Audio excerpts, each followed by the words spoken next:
C'est bon de vous voir encore une fois ce matin, puis comme je le disais, de pouvoir ouvrir la parole. Je veux souhaiter la bienvenue à ceux qui nous visitent. Je vois des visages que je connais un petit peu moins cette semaine. Bonjour, bienvenue avec nous. Puis il y a des visages qu'on connaît qui reviennent avec nous. Puis on voit Denis ce matin. On est heureux de t'avoir avec nous, Denis. On est content que le Seigneur vous ait protégé sur la route et puis que vous soyez avec nous. Et ce matin, on va continuer notre étude dans l'Évangile de Luc. L'Évangile de Luc, et maintenant on est rendu au chapitre 19. Donc, je vais vous inviter à ouvrir vos Bibles avec moi. Et bon, ce matin, on n'aura pas le passage affiché, mais je pense que c'est le bon moment d'ouvrir nos Bibles et pour lire le passage ensemble. Donc, dans Luc au chapitre 19, et on va lire les versets 11 à 27.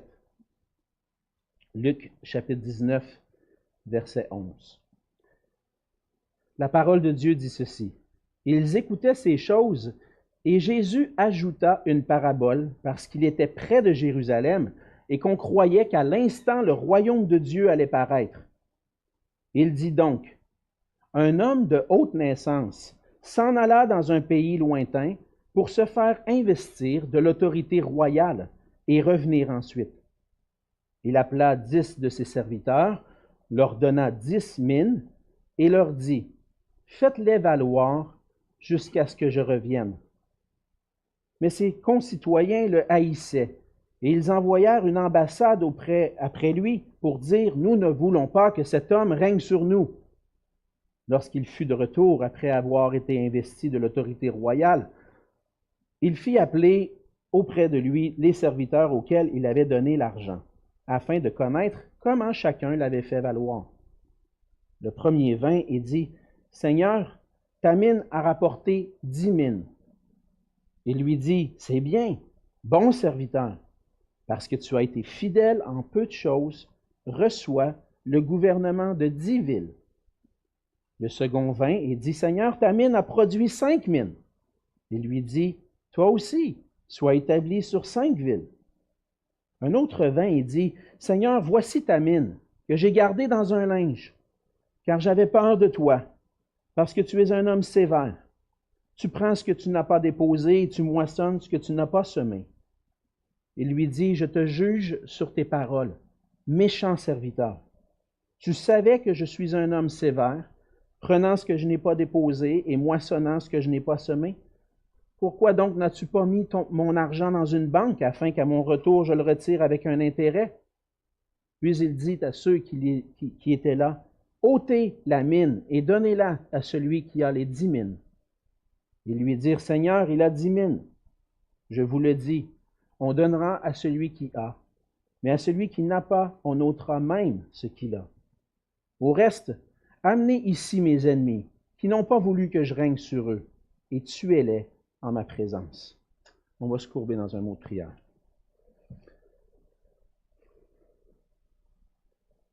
Oui, Seigneur notre Dieu, on se présente devant toi ce matin, Seigneur, avec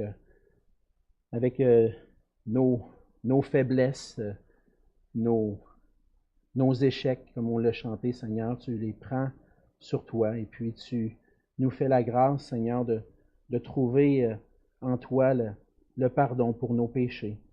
Et si on peut se présenter devant toi, comme on l'a chanté, Seigneur, si on peut venir devant le trône, c'est par ta grâce. Et c'est avec cette grâce, Seigneur, que je veux qu'on puisse se présenter ensemble ce matin devant toi, sachant qu'on ne mérite pas de pouvoir survivre en ta présence à cause on est par nature des pécheurs. Mais par ta grâce, Seigneur, tu nous laisses entrer dans ta présence à cause de ce que Christ a accompli pour nous. Et Seigneur, on s'approche de ce passage ce matin et puis je me sens pas digne, Seigneur, d'apporter ce message. Honnêtement, j'aimerais mieux que tu sois là à ma place puis que toi-même tu puisses nous parler, nous enseigner. Mais tu as dit, Seigneur, qu'il était mieux que tu t'en ailles parce que tu allais donner ton esprit. Et ce matin, je te prie, Seigneur, que tu puisses tous nous animer de ton esprit. Personnellement, que tu puisses m'animer pleinement de ton esprit afin que je puisse dispenser de cette parole avec droiture, Seigneur, et que cette parole puisse pénétrer au fond de mon propre cœur, de nos cœurs, Seigneur, afin qu'on puisse être trouvés des serviteurs fidèles à toi, qui vivent pour toi et pour ta gloire. Bénis ce temps dans ta parole, Seigneur, ce matin. Anime-nous, remplis-nous de ton esprit. Et c'est dans ton beau et précieux nom, Seigneur Jésus, que je te prie. Amen. Amen. Vous avez probablement déjà regardé à la télévision une émission qui passait, je pense que ça continue de passer, Cynthia et moi on a suivi ça peut-être une saison, une émission qui s'appelle Dans l'œil du dragon. Dans l'œil du dragon, c'est une émission où des entrepreneurs qui démarrent une entreprise veulent convaincre des investisseurs d'investir dans leur entreprise pour qu'elle puisse profiter, pour qu'elle puisse avoir l'expansion. Et puis, les entrepreneurs vont devant ceux qu'on appelle les dragons, les investisseurs, et puis là, font leur pitch, comme on dit, leur vente de leur entreprise pour réussir à avoir l'investissement. Et puis, souvent, on voyait, je pense qu'on le voit un peu moins aujourd'hui, mais il y a quelques années, des fois, les dragons étaient quand même un peu durs avec les entrepreneurs. Penses-tu que je vais investir dans ta business? T'es mal parti, mon gars. Puis tu devrais faire ça, tu devrais faire ça. Puis des fois, ça pouvait être même humiliant pour certains. Mais lorsqu'ils réussissaient à convaincre les dragons, souvent, même des dragons se battaient pour pouvoir investir dans l'entreprise parce qu'ils avaient présenté qu'il allait avoir une entreprise qui pouvait être profitable. Et les investisseurs, en fait, étaient exigeants. Pourquoi? Parce que lorsque on confie l'argent, nos ressources à quelqu'un pour qu'il puisse la faire profiter, bien, on s'attend que ça puisse être profitable. Lorsqu'on va à la banque et qu'on dit, bon, j'ai accumulé un peu d'argent cette année, je veux investir dans mon REER pour sauver des impôts, je vais voir le conseiller financier, il me propose un fonds de placement ou des actions. On s'attend à la fin de l'année que notre placement puisse rapporter. Et puis on fait confiance aux gens parce on s'attend à des profits. En tant que chrétien, on est appelé à servir le Seigneur Jésus comme notre Seigneur et comme notre Maître. Et le Seigneur nous confie des ressources. Et il s'attend qu'on soit des bons gestionnaires des ressources qu'il nous confie. Par contre, il peut arriver parfois qu'on tienne pour acquis certaines des ressources que le Seigneur nous confie pour s'en servir, soit pour poursuivre nos propres désirs, nos propres objectifs, au lieu de chercher la gloire de Dieu et de son royaume. Dans le passage de ce matin, on voit que Jésus approche de Jérusalem. Jésus, on l'a vu, ça fait peut-être 1 an maintenant qu'on est dans le parcours de Jésus qui s'en va vers Jérusalem dans l'évangile de Luc. C'est comme ça que Luc a divisé son évangile, a structuré son évangile. Il y a le récit de la nativité, de la préparation pour le ministère, le début du ministère de Jésus en Galilée et ensuite de ça, le chemin de Jésus vers Jérusalem où il va aller accomplir le salut des hommes. Et il est maintenant dans la ville de Jéricho. Et Jésus continue d'enseigner concernant le royaume de Dieu et sur sa mission sur la terre. Et alors qu'il enseigne concernant sa mission de venir chercher et sauver ce qui était perdu, il profite d'une situation particulière sur ce qu'on dit de lui, sur ce qu'on pense qui va arriver, pour enseigner des vérités importantes sur le royaume de Dieu. Après avoir assisté à la conversion de Zachée, et la transformation du cœur de cet homme dans la façon dont il va gérer ses ressources, Jésus enseigne sur l'importance d'être des serviteurs fidèles, des bons gestionnaires pour le royaume de Dieu.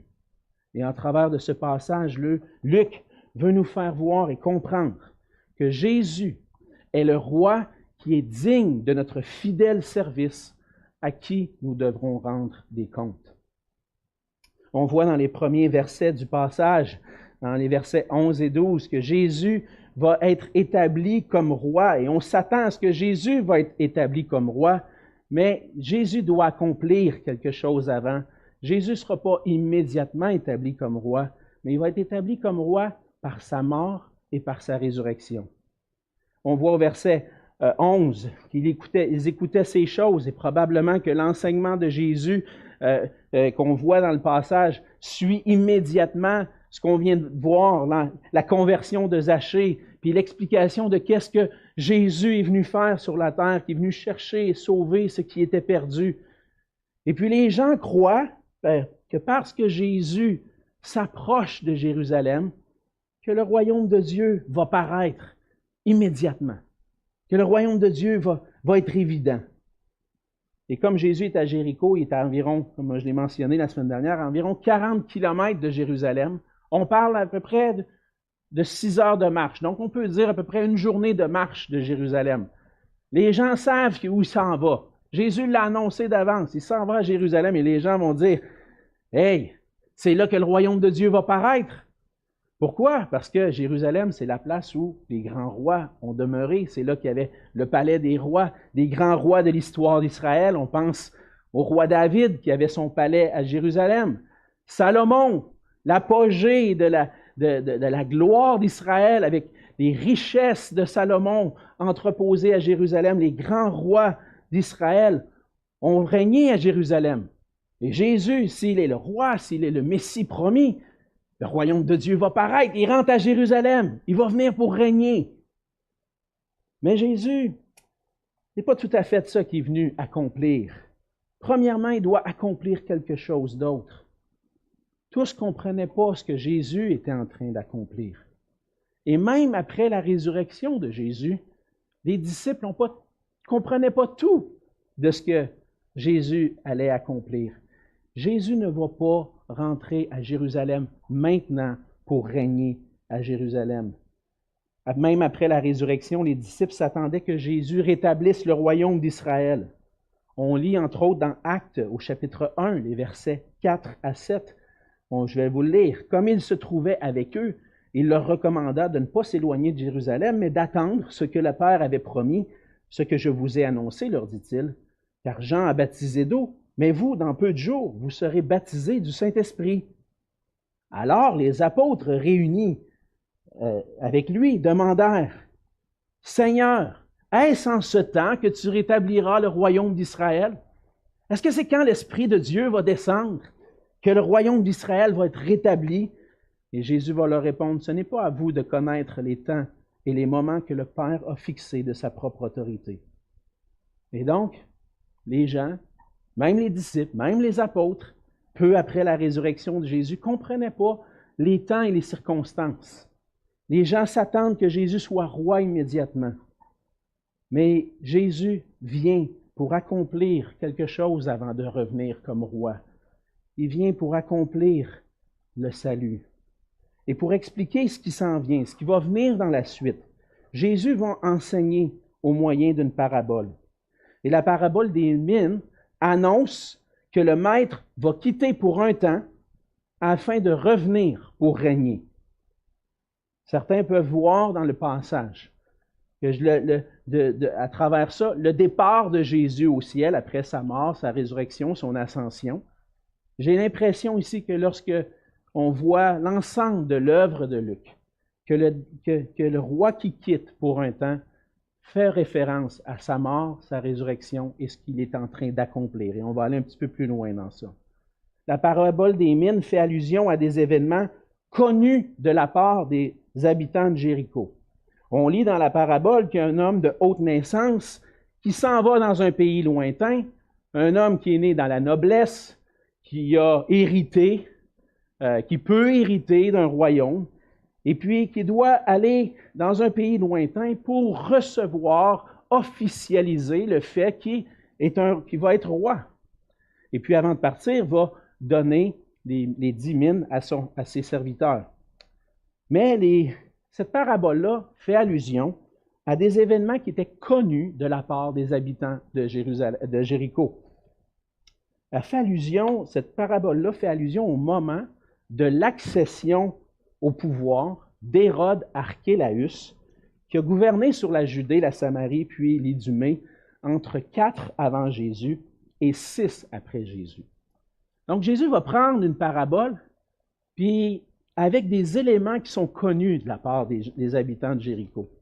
Archélaüs dans le fond, était le fils d'Hérode le Grand, et puis c'est l'historien Flavius Joseph qui raconte qu'à la suite de la mort d'Hérode le Grand, à Jéricho, en 4 avant Jésus, Archélaüs s'est rendu à Rome pour demander de succéder à son père puis recevoir l'autorité royale.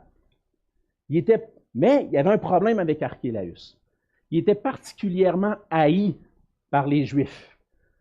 Quelque temps avant, les Juifs avaient célébré la Pâque à Jérusalem, et puis pour une raison là, que j'ignore pour le moment, mais il avait fait tuer 3000 Juifs pendant la fête de Jérusalem, qui avait fait que les Juifs étaient obligés de partir.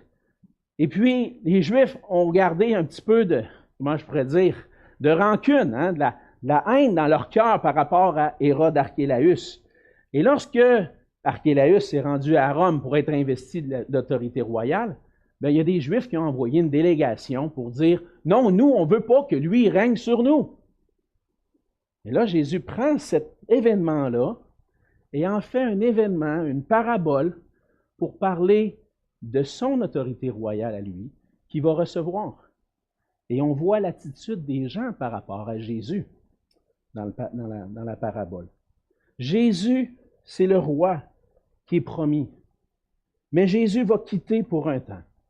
Jésus vient pour régner, mais va quitter pour un temps. Le royaume de Dieu est déjà présent. Jésus l'a déjà dit. Mais le royaume de Dieu ne vient pas avec éclat, hein? On l'a vu ensemble. Ça vient humblement, comme un grain de moutarde, un grain de sénévé qui grandit, il y a un arbre qui se forme, puis à un moment donné, les oiseaux du ciel viennent se loger auprès de lui. Le royaume de Dieu est sommé tout petit, humblement, pour grandir et devenir glorieux. Et pour ça, Jésus doit quitter. Jésus doit quitter ce monde à travers sa mort, ressusciter et monter au ciel. Et Jésus, avant de régner, doit d'abord accomplir le salut du peuple de Dieu. Comme il l'a annoncé, Jésus va à Jérusalem pour souffrir, pour mourir. Sa mort est nécessaire pour le salut des hommes. Le Fils de Dieu et le Fils de l'homme est venu pour chercher et sauver ce qui était perdu. Il y avait besoin, les hommes ont besoin du salut qui est en Jésus-Christ. Ils ont besoin d'un salut qui est accompli par la mort et la résurrection de Jésus. Jésus va à la croix pour accomplir la justice de Dieu. Jésus va à la croix pour recevoir la punition pour le péché.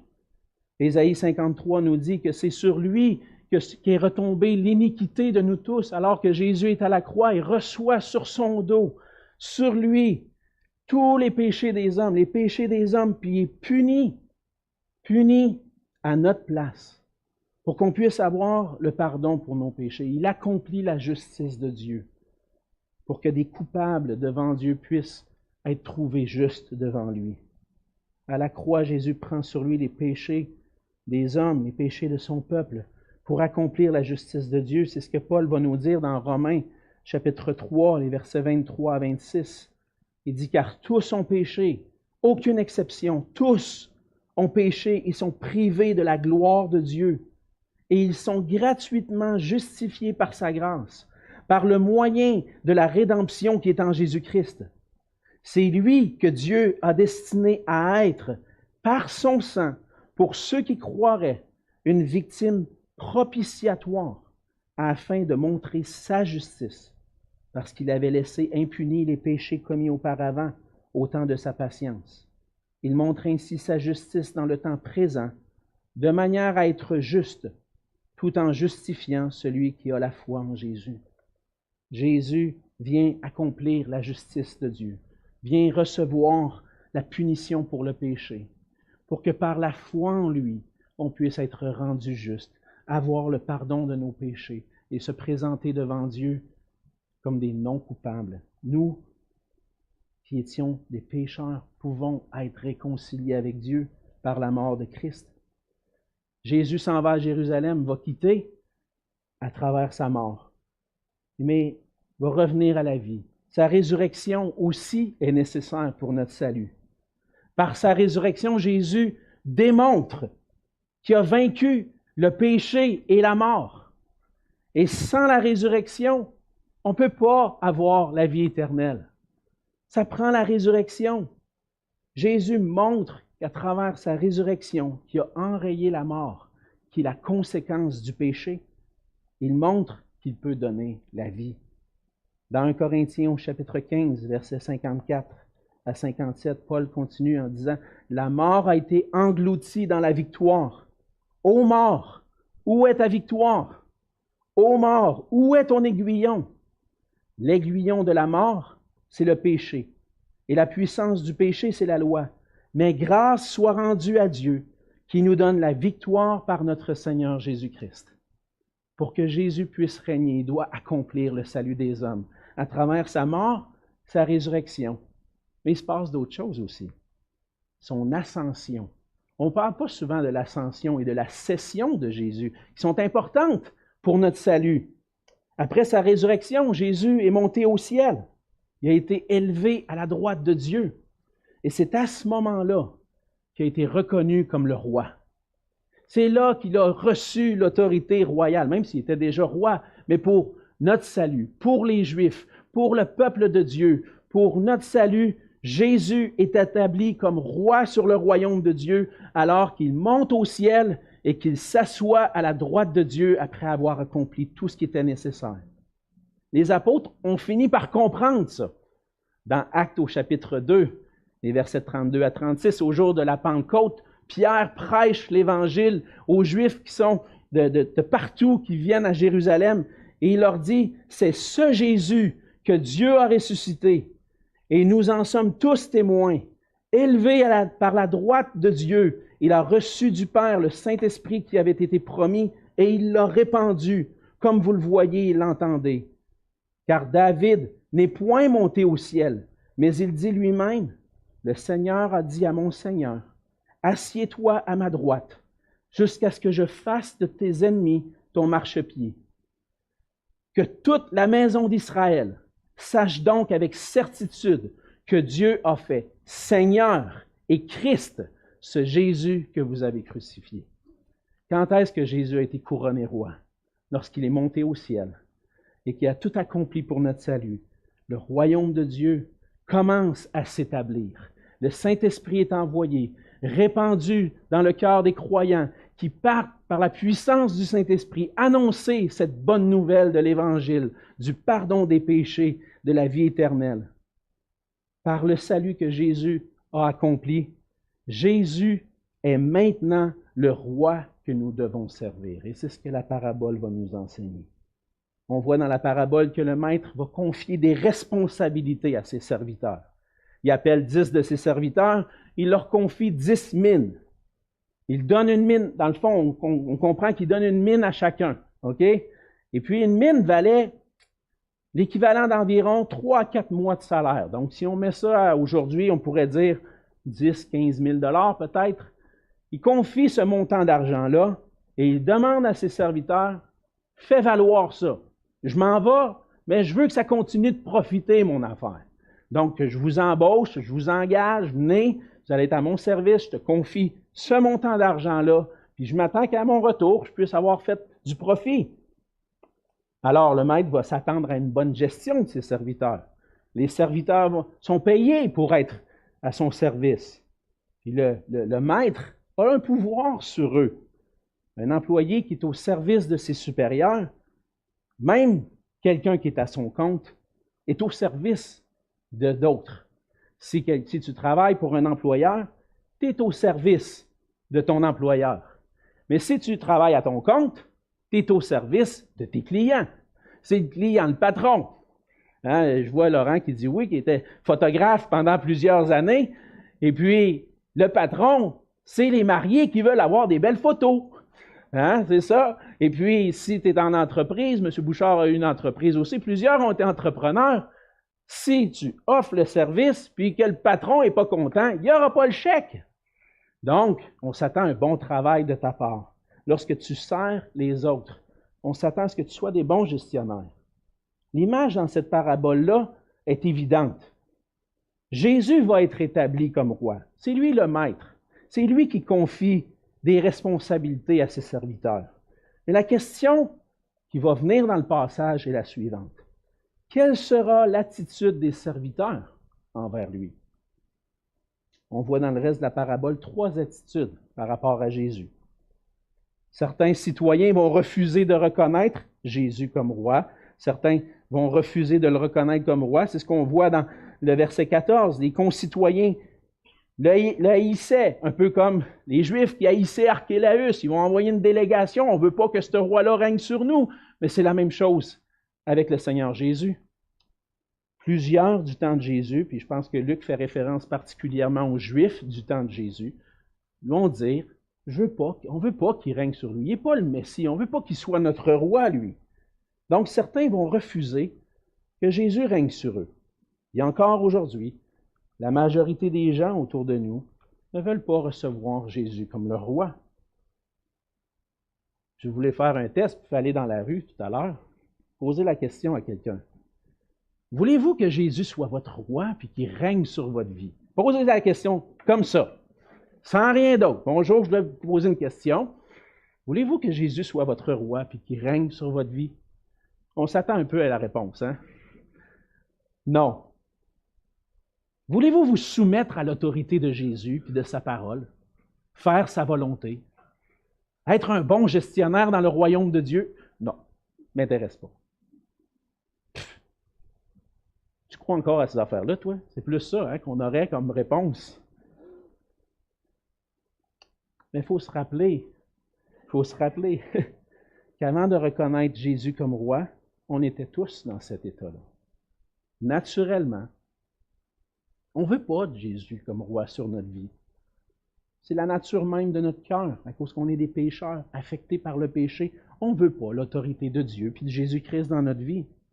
Et si on a accepté un jour l'autorité de Christ, c'est par sa grâce. Fait qu'on peut juger les gens autour de nous. Il faut faire attention. Parce que si on est rendu au point où on a porté allégeance à Jésus-Christ, lorsque le Seigneur a fait son œuvre en nous. Mais malheureusement, parmi les citoyens du pays, parmi les citoyens qu'on voit dans la parabole, plusieurs refusent l'autorité du futur roi. Mais on voit une autre attitude. C'est celle de ceux qui se soumettent au roi, dans les versets 15 à 19. Contrairement aux citoyens, les serviteurs vont se soumettre à leur roi, puis surtout sachant qu'il va devenir le roi. Ils vont se soumettre à leur maître. Ils vont se mettre à l'œuvre. Entre autres, il y en appelle 10, mais on voit l'exemple de 3 ici. 2, entre autres, vont se mettre à l'œuvre, faire valoir les mines, et donc ils reconnaissent l'autorité de leur maître.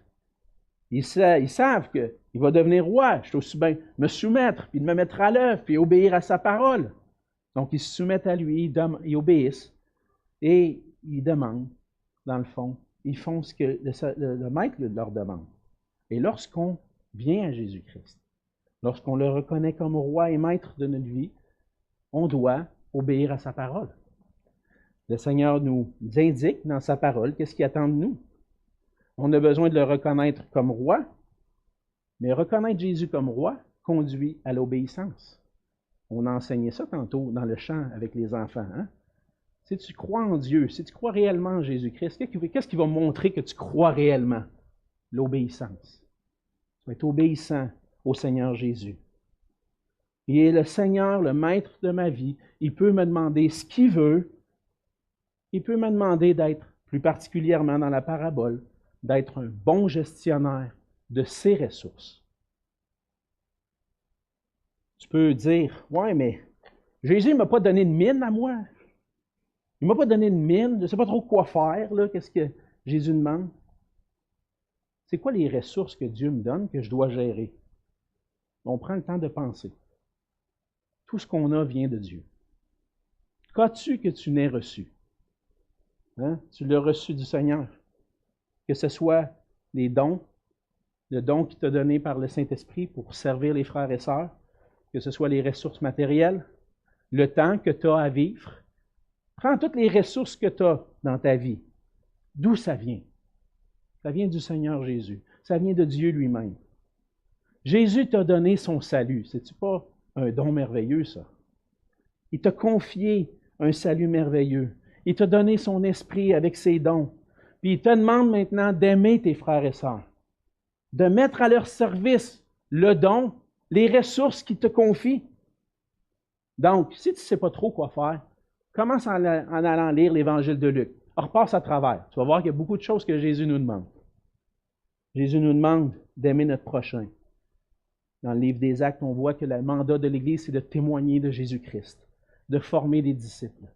Le Seigneur m'a donné son salut, m'a donné son esprit. Il m'a donné tout ce que j'ai besoin pour vivre. Maintenant, qu'est-ce que je vais faire avec ça? Est-ce que je vais agir égoïstement comme Zachée faisait avant? Ou est-ce que je vais agir avec générosité? Puis mettre à profit ce que le Seigneur me confie. Les serviteurs fidèles vont se soumettre au roi, puis vont obéir à sa volonté. Il y a une troisième attitude. On a vu la première qui était les citoyens qui ne veulent pas avoir de roi sur eux. Il y a les serviteurs qui se soumettent. Mais il y a d'autres serviteurs, troisième attitude, qui décident de ne pas obéir au roi. Le troisième serviteur, on le lit dans le verset 20. Un autre vint et dit, « Seigneur, voici ta mine que j'ai gardée dans un linge. Tu m'avais demandé de la mettre à profit, mais je ne sais pas, ça ne me tentait pas trop d'entrer en compétition avec les autres, là. J'ai préféré ça, garder ça pour moi, puis je savais que tu me jugerais, j'avais peur de la perdre, tu sais. Fait qu'au moins, je l'ai gardé. Je ne l'ai pas perdu. Mais on voit que plutôt d'obéir, il a fait à sa tête. Certains vont suivre Jésus, mais n'ont pas réellement connu Jésus. Pourquoi? Lorsqu'on voit l'attitude de ce serviteur-là, il dit, « J'avais peur de toi » au verset 21, parce que tu es un homme sévère, tu prends ce que tu n'as pas déposé, tu moissonnes ce que tu n'as pas semé. Tu es un maître qui est dur, puis j'ai eu peur. Pensez-vous que ce serviteur-là connaissait vraiment son maître? Non, parce que le maître, on voit qu'il a récompensé ceux qui se sont mis à l'œuvre pour lui. C'est un bon maître. C'est un bon maître qui récompense le travail de ses serviteurs. Mais lui, il ne le connaissait pas réellement. Il y en a qui vont suivre Jésus, qui n'ont pas réellement connu Jésus. Il y en a même parmi les apôtres, un parmi les apôtres, qui a connu Jésus, mais pas vraiment connu Jésus. Judas est un exemple de quelqu'un qui n'a pas réellement connu Jésus, puis qui ne l'a pas servi comme il devait le servir. Puis, ça nous amène à une question importante pour nous ce matin. Ça se peut que tu dises dans ton cœur, moi je suis un disciple de Jésus, mais que tu ne le sois pas réellement. Si tu n'obéis pas à ton maître, si tu n'obéis pas à ton Seigneur, si tu fais à ta tête, on voit dans le reste du passage que tu vas être traité comme un ennemi. Donc on voit qu'il y a certains serviteurs qui sont infidèles, qui vont être même qualifiés par le maître de méchants serviteurs, et qui n'obéissent pas à la volonté du maître. Et en nous rapportant cette parabole-là, encore une fois, Luc veut nous faire réfléchir. Dans quel camp êtes-vous? Jésus est le roi qu'on doit servir comme Seigneur et Maître. Et on voit que Jésus est le roi à qui on devra rendre des comptes, c'est ce qu'on voit dans le reste du passage. Les serviteurs fidèles ont été récompensés. On voit que les serviteurs fidèles sont récompensés avec des responsabilités plus grandes. Celui qui avait 10 000, il revient, puis il dit, celui qui avait une mine, mais qui en a rapporté 10, le Seigneur lui dit, « Bon serviteur, good job, tu as fait un bon travail, je vais te récompenser maintenant. Tu as été fidèle dans les petites responsabilités que je t'ai données, maintenant dans mon royaume, je te donne le gouvernement de 10 villes. » Il y en a un autre avec 5, sa mine a rapporté 5. C'est un peu moins, mais il était à l'œuvre quand même. Puis le Seigneur lui dit, « Bon serviteur, je te donne 5 villes à gérer pour toi. » Et le Seigneur a récompensé ceux qui étaient à l'œuvre. Le maître récompense ceux qui sont à l'œuvre pour lui, puis le Seigneur est fidèle. Il est fidèle pour récompenser les gestionnaires fidèles. Dans le royaume de Dieu, il va y avoir des récompenses selon la façon dont on a géré les biens du Seigneur. Puis, je pense que Luc nous enseigne quelque chose à travers cette parabole-là, c'est que le royaume de Dieu, ce ne sera pas des vacances à l'année longue. Des fois, je m'en vais, j'ai fait quelques voyages dans ma vie, puis on est allé une fois en République dominicaine. sur la plage. C'était beau. Les gens d'Haïti connaissent un peu ce secteur-là, la belle plage. Et puis là, je dis, ah, ça c'est le paradis. On se repose sur la plage, allongé, puis on profite. Mais ce ne sera pas ça le royaume de Dieu. Des fois, on a l'impression que le royaume de Dieu, c'est « oh, on va relaxer ». Non, non, on va être à l'œuvre. On va travailler pour notre Seigneur. De même, la parole nous dit, dans Apocalypse 5, versets 9 et 10, il dit, c'était les vieillards, les êtres vivants, qui chantaient un cantique nouveau en disant « Tu es digne de prendre le livre et d'en ouvrir les sceaux, car tu as été immolé et tu as racheté pour Dieu par ton sang des hommes de toute tribu, de toute langue, de tout peuple, de toute nation. Tu as fait d'eux un royaume et des sacrificateurs pour notre Dieu, et ils régneront sur la terre. » Il y aura un temps où les serviteurs du Seigneur vont être avec lui pour régner sur la terre. Ce ne sera pas un travail épuisant. Ça va être un travail où on va avoir la joie de servir notre Dieu. Puis il n'y aura plus de tristesse, de larmes. Un jour, on va être récompensé. Ce ne sera pas la grosse vie qu'on pense être le paradis. Non, le paradis, c'est servir le Seigneur, être fidèle à sa parole, marcher avec lui. C'est ça, marcher avec le Seigneur. Les serviteurs fidèles qui auront bien géré les ressources du Seigneur sur la terre, vont recevoir des récompenses, des responsabilités plus importantes dans le royaume.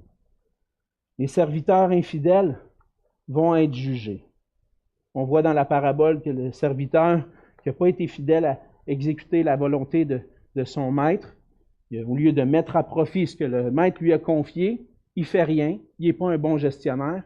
Mais ce serviteur-là, comme le Seigneur l'appelle dans la parabole, il l'appelle un méchant serviteur. Et plusieurs, même parmi ceux qui se disent chrétiens, comme je le disais, croient que Jésus est quelqu'un d'important qu'on devrait écouter, mais ne vont pas se mettre à l'œuvre.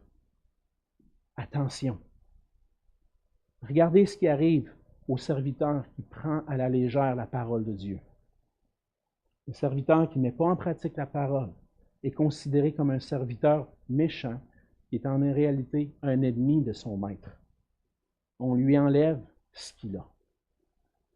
Cette parabole-là trouve un parallèle dans Matthieu 25. C'est la parabole des talents. On pense que c'est essentiellement le même message, mais peut-être à deux moments différents du ministère de Jésus qui leur a enseigné cette parabole-là. Et le serviteur méchant est envoyé pour le jugement. Si tu es un serviteur du Seigneur, qui t'a confié des dons, qui t'a confié des ressources, ces ressources-là doivent servir pour la gloire du royaume de Dieu. Et finalement, on voit qu'à la fin du passage, les ennemis vont être jugés. Il y a des ennemis du maître qui ne veulent pas que le maître règne sur eux, qu'ils deviennent leur roi. On voit à la fin, au verset 27, il dit « Au reste, amenez ici mes ennemis, qui n'ont pas voulu que je règne sur eux, et tuez-les en ma présence. » Jésus fait allusion ici au jugement final de ceux qui se seront pas soumis à Jésus comme leur roi et maître, qui auront refusé l'autorité de Jésus dans leur vie. On le voit dans la suite du Nouveau Testament, c'est quoi qui est réservé? C'est un châtiment éternel, loin de la face de Dieu, loin de la présence de Jésus, parce qu'on n'aura pas voulu se soumettre à lui. Donc, il y a un grand danger à s'opposer à Jésus comme le Seigneur et Maître de tout. Si on s'oppose à lui, le Seigneur nous considère comme ses ennemis. Il va nous juger éternellement. On doit se préparer. Est-ce qu'on se soumet au Seigneur comme notre roi? Parce que Jésus est le roi qui est digne de notre fidèle service. Puis un jour, on aura à rendre des comptes. Il est le roi parce qu'à travers sa mort et sa résurrection, son ascension, il a été établi comme le roi et Seigneur devant qui on doit plier le genou, se soumettre. Il est le roi qui est digne qu'on puisse le servir, être des bons gestionnaires des dons qu'il nous confie. Il est le roi à qui on devrait rendre des comptes. Qu'importe notre attitude par rapport à Jésus, lors de son retour, on va avoir à rendre des comptes à lui. On ne veut pas négliger cette vérité-là aujourd'hui. Ouais, mais on est rendu en 2022, Alexandre, tu sais, l'interprétation biblique, là, Ça évolue, ça aussi. Puis Dieu change, lui aussi. Vous riez, mais c'est ce que des théologiens qui se disent évangéliques enseignent aujourd'hui. Un jour, on va avoir à faire face à ce Dieu qui est un feu dévorant. Ça ne change pas. Le Seigneur reste le même hier, aujourd'hui, puis éternellement. Si tu ne veux pas te soumettre à lui, tu vas être traité en ennemi. Tu vas être jugé. Si tu le reconnais comme maître, mais que tu ne te mets pas à son service, tu ne consacres pas tes ressources pour la gloire du royaume, pour faire fructifier, on va t'enlever ce que tu as reçu. Tu vas être jugé. Mais si tu le reconnais comme le maître, le Seigneur, que tu le sers fidèlement, comme un bon gestionnaire, tu vas être récompensé dans le royaume de Dieu. Quelle est ton attitude par rapport à Jésus? Aujourd'hui, chaque semaine, chaque jour, on est placé devant cette question-là. Vas-tu être un bon gestionnaire au service du roi? As-tu accepté Jésus-Christ comme ton sauveur, ton maître? Et si tu le reconnais comme ton sauveur et ton maître, est-ce que tu es entièrement soumis à sa volonté? Ou est-ce qu'il y a des endroits dans ta vie où tu dis, non, non, ça pour moi, c'est pour moi, Seigneur. Je ne veux pas que tu viennes jouer là-dedans. Est-ce qu'on est entièrement soumis à la volonté de Dieu, de notre Seigneur? Est-ce que tu es un bon gestionnaire des biens, des ressources qu'il t'a confiées? Il n'y a rien qu'on a qui nous appartient. Tout appartient au Seigneur. Ma vie, mes ressources, mon temps, mon argent, les dons qu'il m'a donnés, tout lui appartient. J'appartiens à celui qui est mort et ressuscité pour moi. Maintenant, on veut être des bons gestionnaires. Frères et sœurs, prenons cette parole au sérieux. Un jour, on va avoir à rendre compte. Soyons des bons gestionnaires, au service de notre Maître.